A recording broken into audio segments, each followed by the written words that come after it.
Hey there, good people in crypto land. I'm Matt Lysing, and this is my podcast, Decent People. Welcome back to the conversation. Today, I spoke with Noam Hurwitz. He is an engineer at Alchemy, which is building the infrastructure in the Web3 world that you never really hear about. It's a lot of back-end stuff. It's the backbone architecture of like nodes and other systems that need to read the data on the internet or write data to the internet. But basically, they're under the hood on a lot of stuff that we are talking about when we talk about NFTs or decentralized exchanges or any amount of decentralized apps. They have a really great spot in the ecosystem, and Noam is leading a bunch of engineers there who are working on things like account abstraction, which we've talked about a couple times on this podcast about. Now it's a wallet and a user experience that's governed by a smart contract. So it's a lot more flexible and it's a lot more, it can evolve and keep up with the technology as advances are made.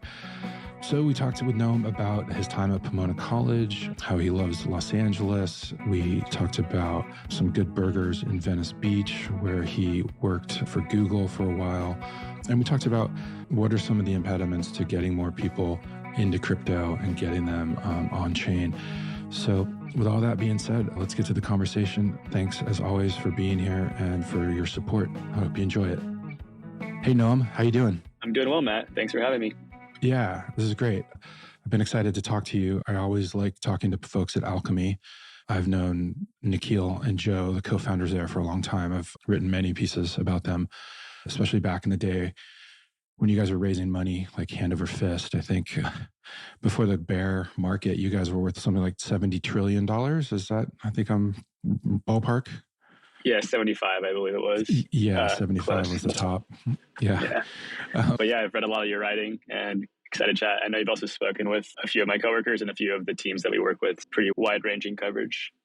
Yeah, I've always liked you guys because I think what you're doing is really smart. You're building the infrastructure and the tools that people need to make Web3 a reality. And I covered exchanges at Bloomberg News for a long time.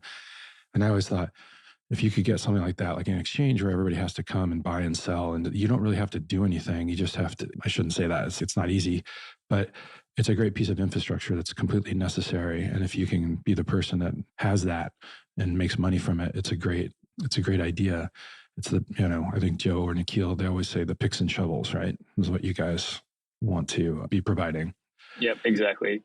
I was wondering, maybe just to start, we could just keep on that topic of maybe you could explain for folks what it is that Alchemy does, because you guys are behind the scenes, but you're helping to power a huge majority of the NFT market and a lot of Web3 decentralized apps. And so maybe you could give us a 30,000-foot view of what you guys are doing at Alchemy.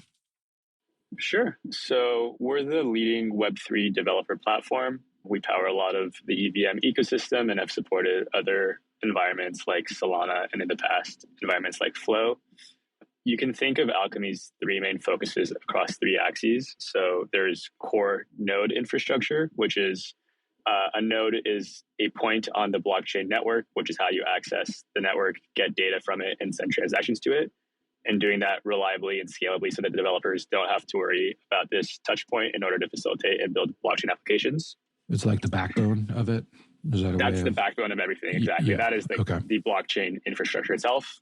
On top of that, there's two main areas of focuses. So one is more along reading blockchain data. And we're seeing these blockchain systems get increasingly complex, split across multiple networks, supporting more advanced primitives like account abstraction, which we can talk about later. And the result of all of this is that it makes getting data from the blockchain much more difficult, and it makes building applications that can keep up with the data evolutions much more demanding.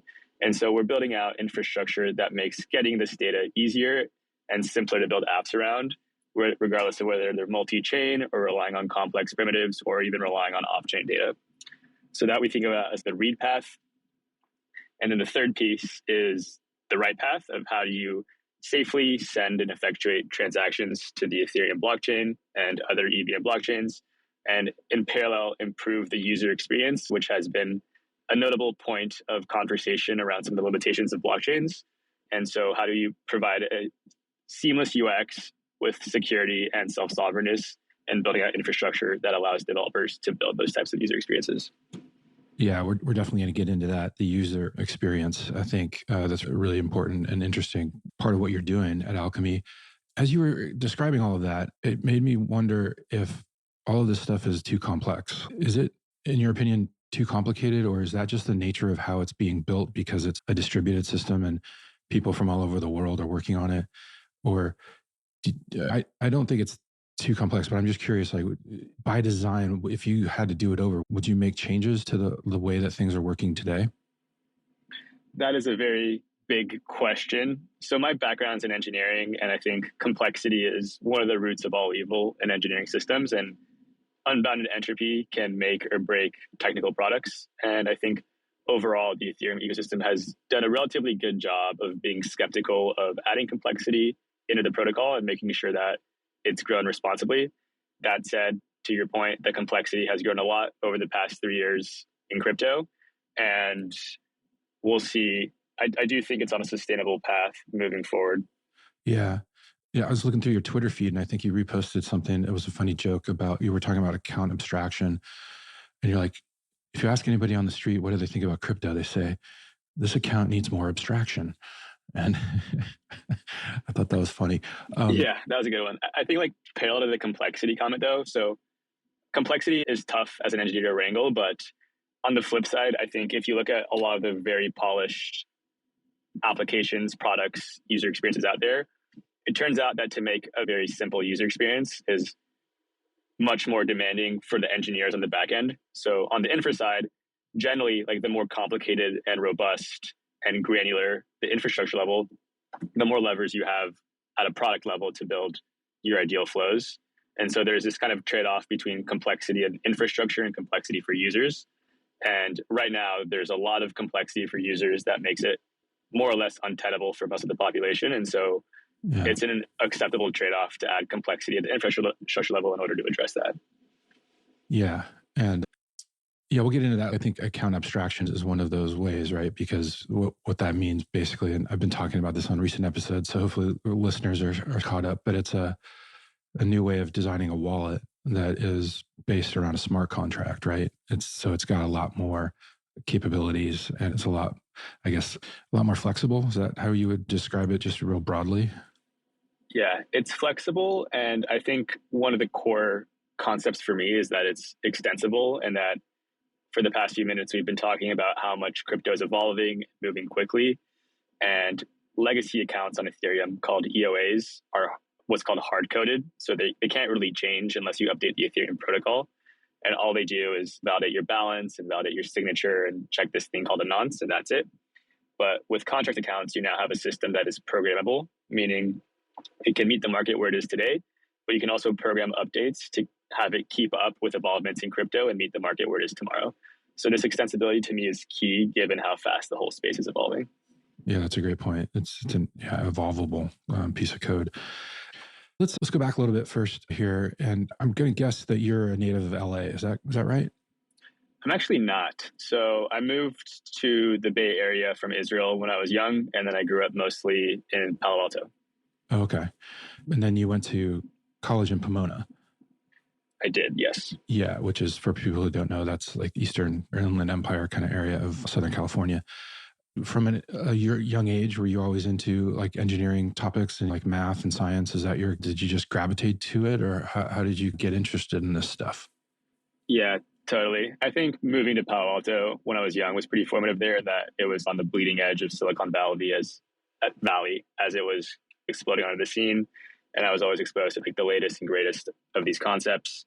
And that kind of materialized in a few axes. Like I was taking community college programming courses in high school, and we even had a web design courses in middle school. And I was the kind of guy that always jailbroke my iPod touches and hacked out my operating systems to like dual boot Linux, and was always hands-on with a lot of these things. That kind of evolved into just a general passion for entrepreneurship and technology.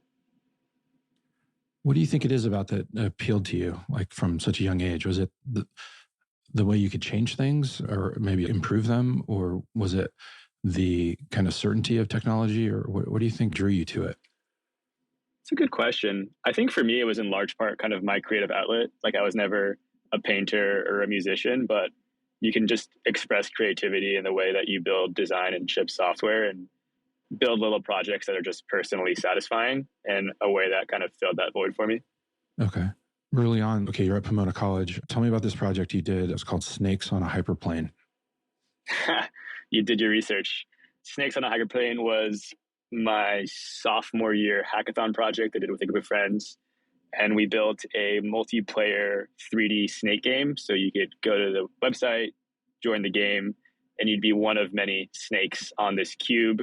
And you can control your snake across 3 axes to avoid crashing into yourself and try to keep collecting the snake food. If you guys are familiar with Snake, the game, and you could keep a little high score and compete against your friends. So it was a small self-contained project, but it was a fun just demo of a game you can build in 24 hours. And was Samuel L. Jackson involved at all in the game?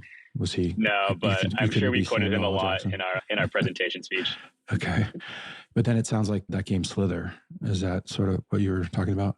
Do you know that game? I believe so. I know it is Snake, I think, but yeah, there's a lot of permutations in a similar game.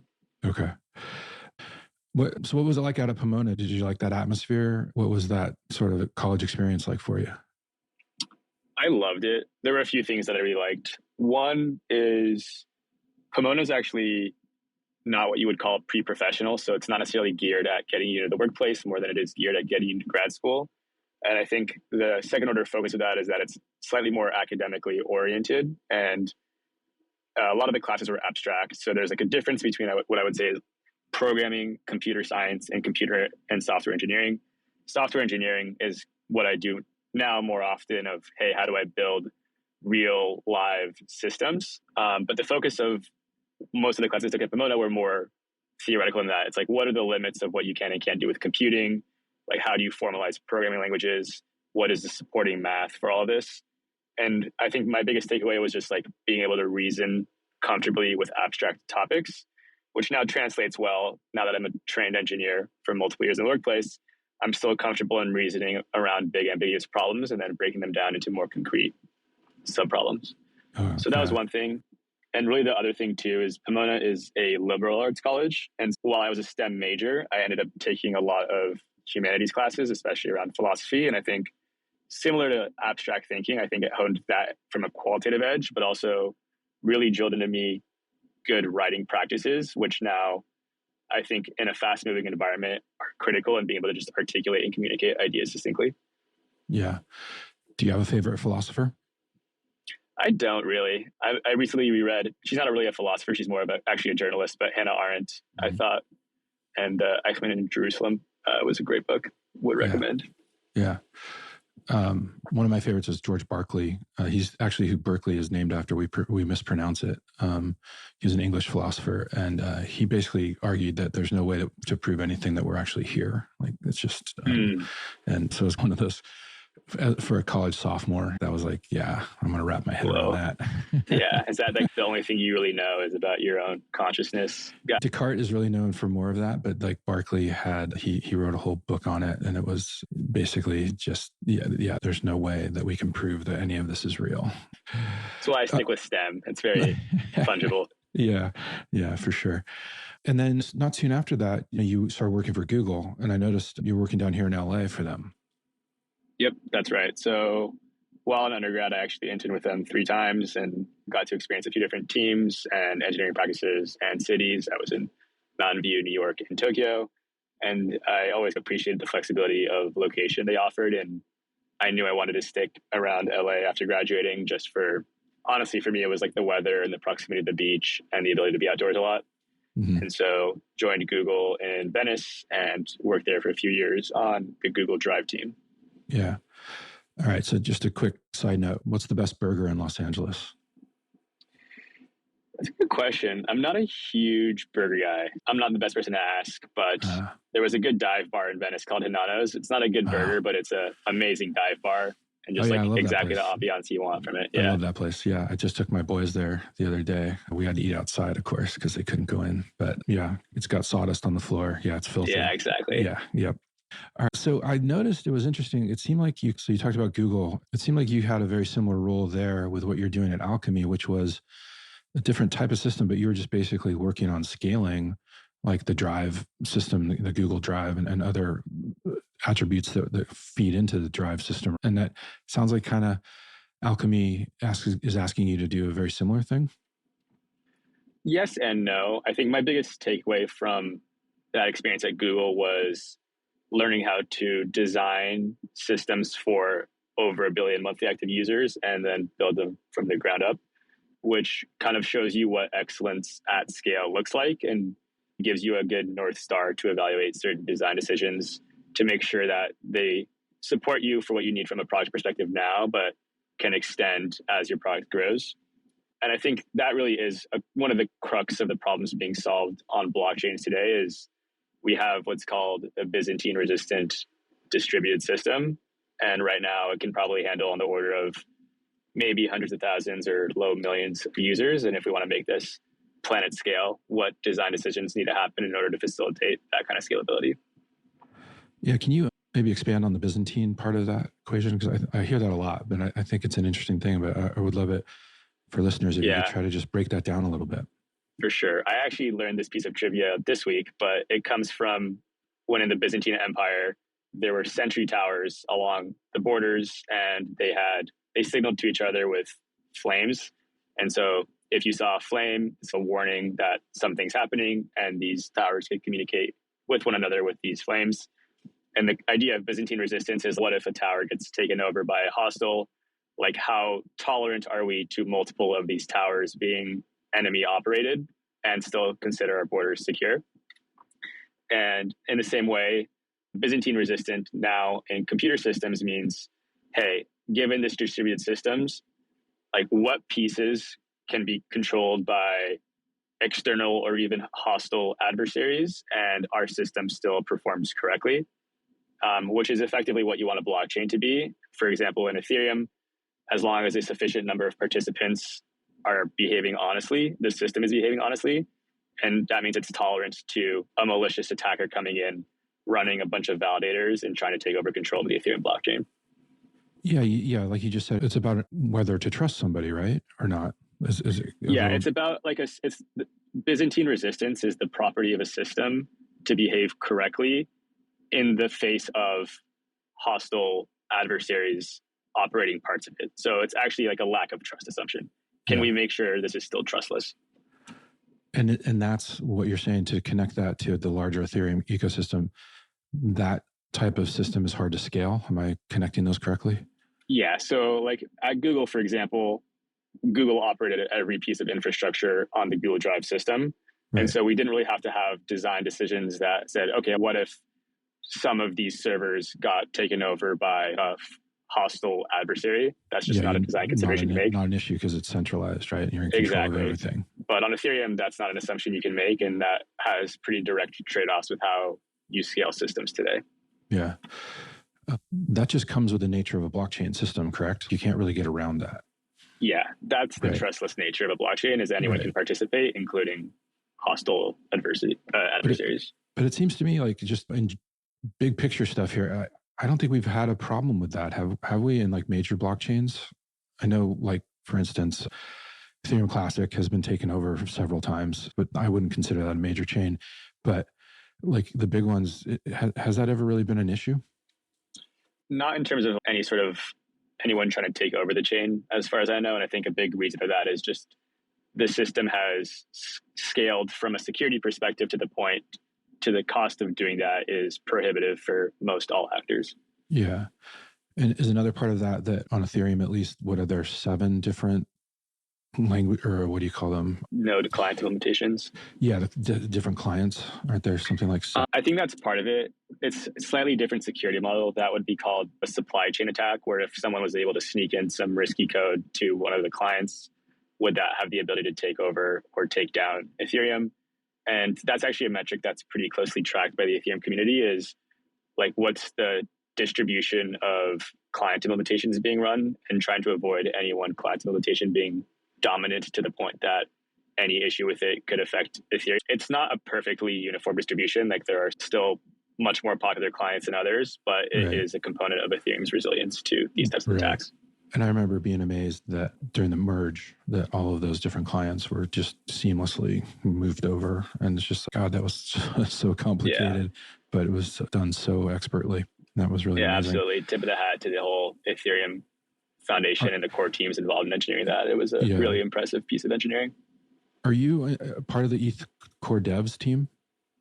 I'm not, no. Okay. We build off of their work, and they really do drive a lot of the foundational work in the ecosystem. So again, would you be allowed to do that, or are you like Alchemy's guy and Alchemy just wants you to work for them? Yeah, we're allowed to do that. We're actually not on the core node client implementations, but we're working with the Ethereum Foundation and just the broader EVM community more closely on a lot of what we're doing around account abstraction.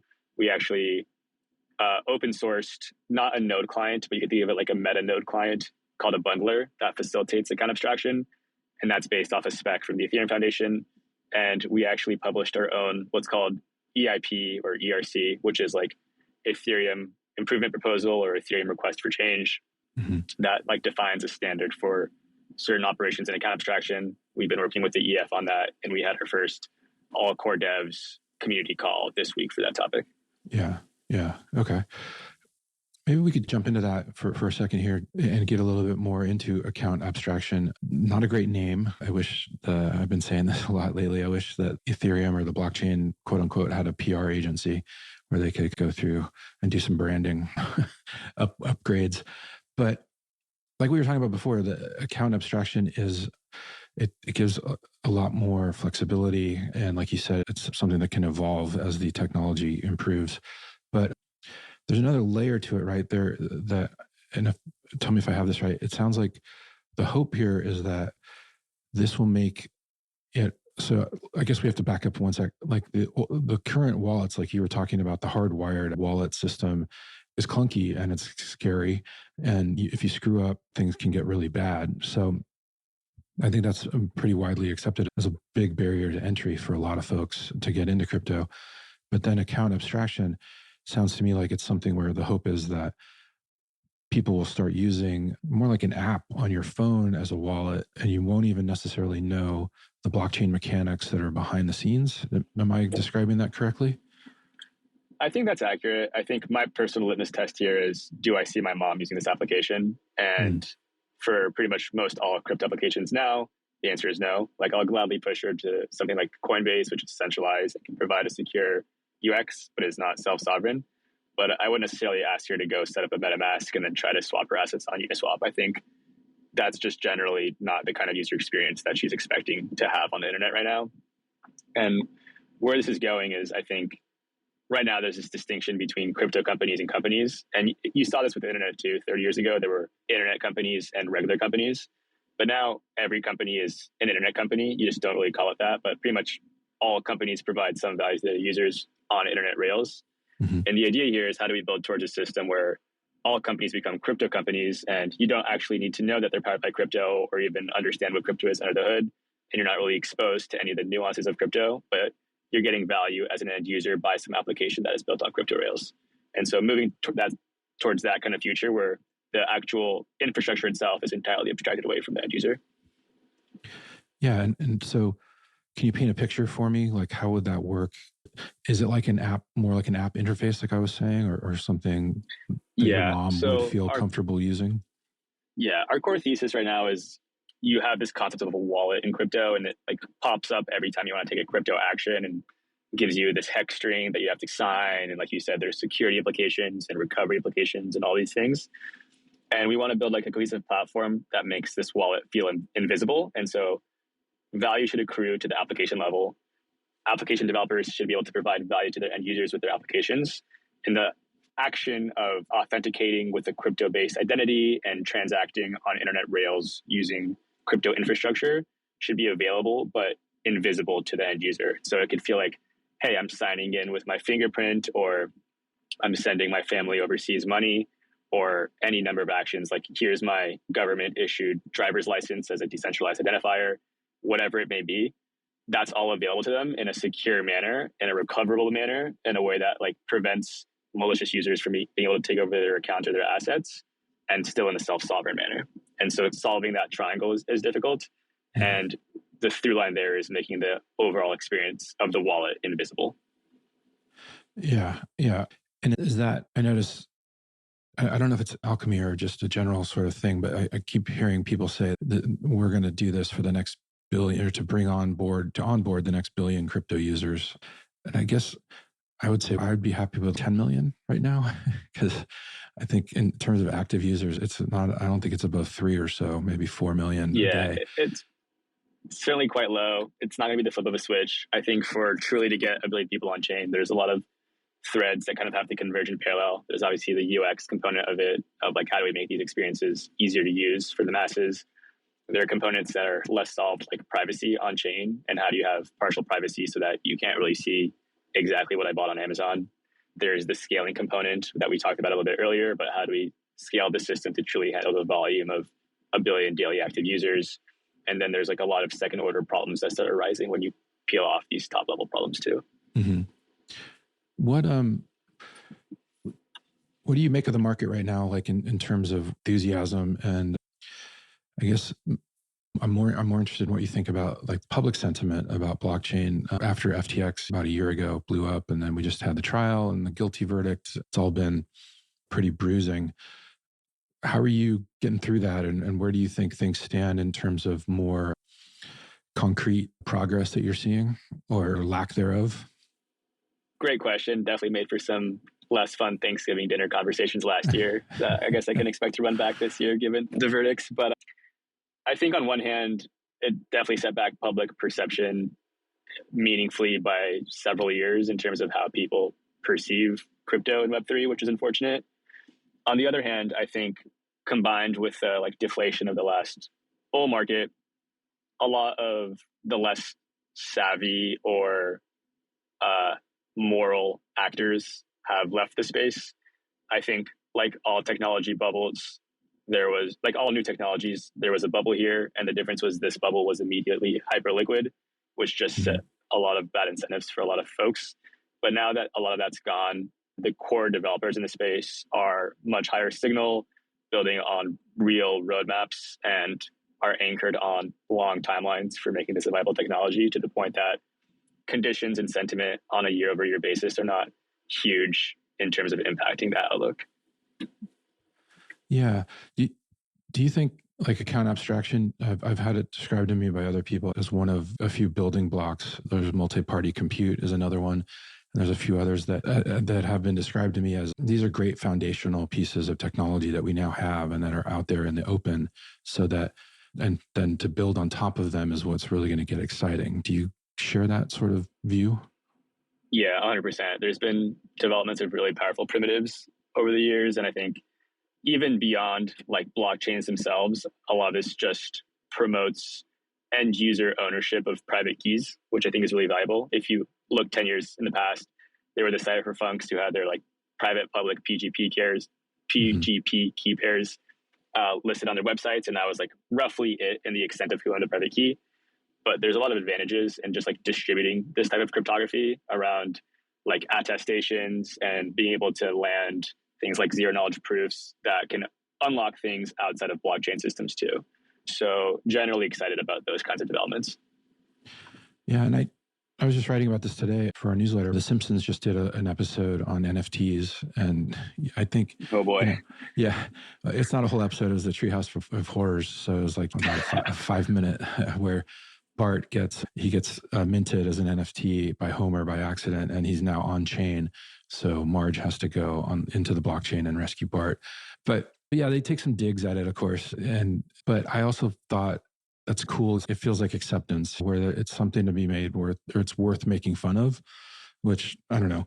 To me, I took that as a positive thing. And I was also wondering if, I think Solana just had its annual conference, Breakpoint. And are you, in this future we're talking about, do you think there's a whole bunch of different chains that are linked together, or has Ethereum just become the one thing, or what do you think is going to work, or how that's going to all work out?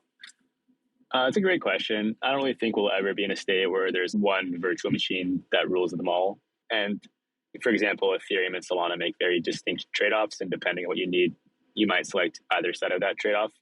Pretty much everything in engineering is just a series of trade-offs. There's no free lunches. And ends up what you need as an application developer from these trade-offs. But my focus, especially on account abstraction, has been for the Ethereum virtual machine. So I can't speak as intelligently now about Solana, but there are a lot of really cool developments going on in the ecosystem as well. Yeah. Yeah. I guess I come down on I think there are going to be many different chains, and I think they'll have their own sort of, I think they'll grow into their own sort of niche uses, but Solana's already doing that with its speed and relative cheapness to Ethereum. I guess we mentioned the merge, and I thought that was such an amazing technological accomplishment, but the market didn't seem to really see it that way, and it threw me off. Do you remember what you felt when you saw Ethereum kind of tank after the merge was so successful? Honestly, I'm self-proclaimed to be the worst trader on the planet, and as a corollary of that, I pretty much never look at the price movement of crypto. I think it's like not the best signal on how things are going, and instead like to look a little bit more around what customers of Alchemy's are building and where we think the space might be going. No reaction either way. I'm in it for the long haul. Yeah. Speaking of that, like you must be seeing a lot of cool stuff that's in development. Are you getting excited about any areas that you think are nascent and maybe could get really big when the market starts turning around? Yeah, it's a great question. There's a lot of segments that excite me. I think we're seeing Web 2, what we call Web 2, start heating up again with a lot more interest across various different things, like account abstraction being one of them, both to facilitate this UX, but also to have what I like to call an internet native digital identity, which I think can be a really powerful primitive for things like shared context and authentication and authorization. We're seeing gaming. There's a lot of conversations around Web3 based games and having things fully interoperable, like in-game micropayments. It's funny. There's like a few through lines of like past experiences that I see very concentrated in crypto. One of them is having played RuneScape as a kid, which I am guilty of. And you get totally exposed to this like digital game, in-game assets. And they had not NFTs, but limited edition drops that became worth a lot. And then there were this whole economy that facilitated around digital assets and RuneScape Gold and various items you can purchase with it. Yeah. And I think having that all on chain, interoperable with other games is super powerful. So excited to see that too. That's what's so fascinating is because RuneScape, it was all in that one world, right? You couldn't take that anywhere else. Fortnite, same things, or Roblox with their Robux. Yeah. I think that's one of the abstract value props of crypto in general is like you get this software composability, which as we've seen with open source leads to exponential outcomes because the building blocks just compound and you get this compound interest on the types of things you can build with software. Yeah. I've been trying to tell people lately, I think everybody asks about the killer app, and I think it's already here. I think it's just payments. I was looking at like the Bank of England and regulators in Hong Kong. They're all talking about stable coins and regulating them and integrating them into their payment systems. And I just had to look this up today, but in 2021, the amount of revenue from the global payment network like industry was $2.1 trillion. And it's like, I was like, wow, that's amazing that like crypto-based stablecoins are going to make that $1 trillion market a lot more efficient and a lot more accurate and less mistakes and less things that go wrong. And I think that's really amazing. And I think a lot of people aren't thinking about it in that way. But yeah, I 100% agree with that. Staggering number. It is like the canonical example of product market fit in crypto right now is stablecoins in general. I think it's pretty often overlooked. And I think that actually is like kind of another through line of people that are heavily in crypto now. One is RuneScape. The other is either like immigrants or just anyone that has exposure to international financial markets and systems. Mm-hmm. You get buffered a bit from the need for things like stablecoins when you're living in the US using the world reserve currency day to day and already building on great financial infrastructure like US startups are doing. And crypto really promises to bring that globally, which is really exciting. Yeah.